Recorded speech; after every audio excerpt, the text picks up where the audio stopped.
விடிஞ்சா கல்யாணம். ஏன் இப்படி பண்ண? இந்த கல்யாணத்துல இருந்து தப்பிக்கிறதுக்கு எனக்கு வேற வழியே தெரியல.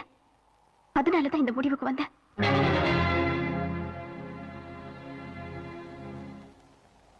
யாரு கேட்டு இந்த கல்யாணத்தை முடிவு பண்ணீங்க? நீங்களா பேசி நிச்சயம் பண்ணுவீங்க, நான் வந்து கழுத்தை நீட்டணுமா? யோசிச்சு பாரு, உனக்கும் எனக்கு என்ன பொருத்தம் இருக்கு? படிச்ச நான் எங்க, படிக்காத நீ எங்க?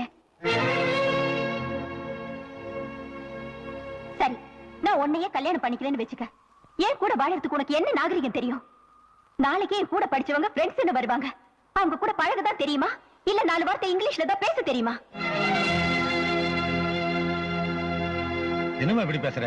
இத்தனை நாள் சின்ராசோட ஆசையா பேசலையா, பழகலையா? அந்த வீட்டு ஆடு மாடு கூட தான் நான் ஆசையா பேசுறேன், பழகுறேன்.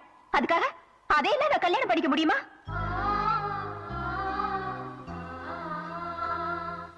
உன் கையால் என் கழுத்துல தாலி ஏறது ஒண்ணுதான், தூக்கலன்னா தொங்குறது ஒண்ணுதான்.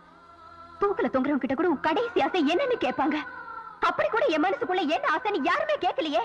ஏன் நாம தானே படிக்க வச்சோம், நாம தானே வளர்த்தோம், நாம என்ன சொன்னாலும் கேட்டுக்குவோம் நினைச்சீங்க, அப்படித்தானே?